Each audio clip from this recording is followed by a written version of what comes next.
સુરત શહેરના વેદ દરવાજા પાસે આવેલ નાસિરનગર ઝૂંપડપટ્ટીના લોકોના હિતને લઈ બંદે ફાઉન્ડેશન દ્વારા કલેક્ટરને આવેદનપત્ર પાઠવ્યું। કેટલાક બિલ્ડરો દ્વારા આ જગ્યા પર કબજો કરવા રાજકીય નેતાઓ અને પોલીસની વખતે ઝૂંપડપટ્ટીના રહીશોને ડરાવી ધમકાવી જબરજસ્તી ઝૂંપડા ખાલી કરાવી જગ્યા પર બુલડોઝર ફેરવવામાં આવતા ગરીબ પરિવારો ઘરવિહોણા થયા। તેઓ દ્વારા જણાવવામાં આવ્યું હતું કે વડાપ્રધાન નરેન્દ્ર મોદી ઘરવિહોણા પરિવારોને આવાસ આપી રહ્યા છે, ત્યારે વડાપ્રધાનના રાજ્ય ગુજરાત અને સુરતમાં કેટલાક બિલ્ડરો અને અસામાજિક તત્વો દ્વારા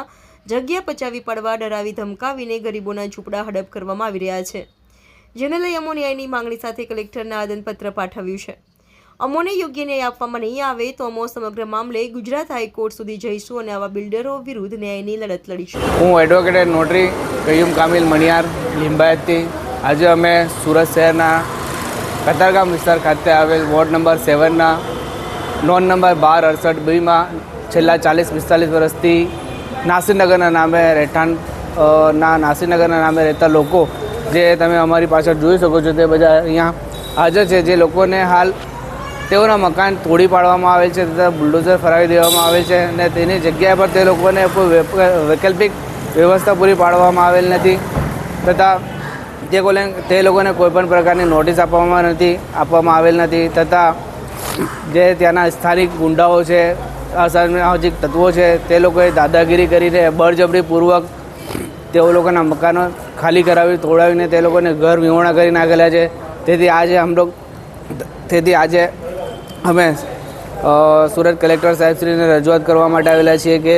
જે નાસિરનગરના રહીશો છે તે લોકોને વૈકલ્પિક વ્યવસ્થા પૂરી પાડવામાં આવે તથા જે જગ્યા ઉપર તેઓ લોકોના મકાન હતા તે જ જગ્યા ઉપર તેઓને ફરીથી તેઓના મકાન બંધાવી આપવામાં આવે તેવી हमारी मांगनी है।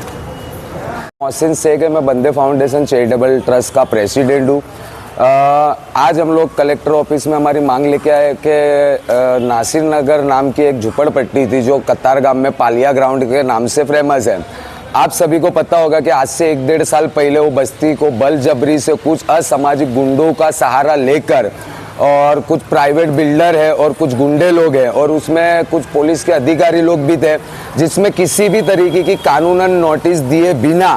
या किसी भी तरीके का कुछ वल्तर या कोई वैकल्पिक व्यवस्था किए बिना बलजबरी से वहाँ बुलडोजर चढ़ा के इन नासिरनगर के लोगों को घर बिना का कर दिया गया है। तो आज यही मांग लेके हम कलेक्टर साहब के पास रजूआत करने आए कि अगर हमको आने वाले वक्त में अगर हमारे को मकान के बदले मकान नहीं दिया जाएगा उस जगह पे तो हम हाई कोर्ट के अंदर जाएंगे और ये जितने भी है जो असामाजिक तत्व है या जो बिल्डर है जिन्होंने इलीगल तरीके से यहाँ के लोगों के साथ में जो जुल्म और अत्याचार किया है उनके खिलाफ हम कार्रवाई करेंगे। जैसा कि आपको पता है कि हमारे देश के प्रधानमंत्री जी जो गरीबों के लिए घर बिना के जो लोग हैं उनको आवास मकान देने की मुहिम चला रहे हैं। दूसरी तरफ प्रधानमंत्री के ही राज्य में गुजरात और सूरत शहर के अंदर देखा जाए तो कुछ गुंडे लोग पॉलिटिकल नेताओं का और पुलिस का सहारा लेकर गरीबों के झुपड़ों के ऊपर बुलडोजर चला के उनको घर बिना से किया जा रहा है। ये सिर्फ गरीबों के साथ ही अन्याय नहीं, गरीबों के साथ अत्याचारी नहीं, बल्कि हमारे देश के प्रधानमंत्री